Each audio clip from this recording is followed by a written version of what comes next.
Elle est vraiment bien préservée. Vraiment très belle.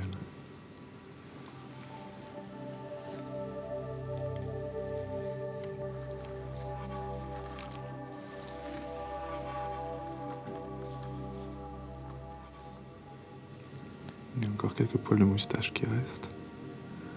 Le nez est assez écrasé, ce qui est assez fréquent sur les restes momifiés d'époque moderne, puisque les bandelettes dans lesquelles elles étaient entourées ou les tissus avoisinants écrasent en fait le nez. C'est pour ça que les deux narines sont totalement écrasées.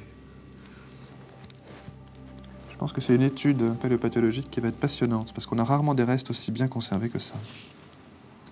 Maintenant, quant à savoir à l'heure d'aujourd'hui si c'est Henri IV ou pas, impossible à dire. Vraiment impossible. Tout commence avec une légende. Henri IV, le roi le plus populaire de l'histoire de France, assassiné par Ravaillac en 1610, aurait perdu sa tête au moment de la Révolution, lorsque les tombeaux des souverains de France ont été saccagés. Et la légende continue au siècle dernier, dans les années 30. Un étrange brocanteur parisien prétend détenir la tête du roi, avant qu'une nouvelle fois elle ne s'évanouisse dans la nature. Alors, légende ou réalité historique? Cette tête existe-t-elle encore? Qui la détient? Et surtout, est-elle réellement celle d'Henri IV?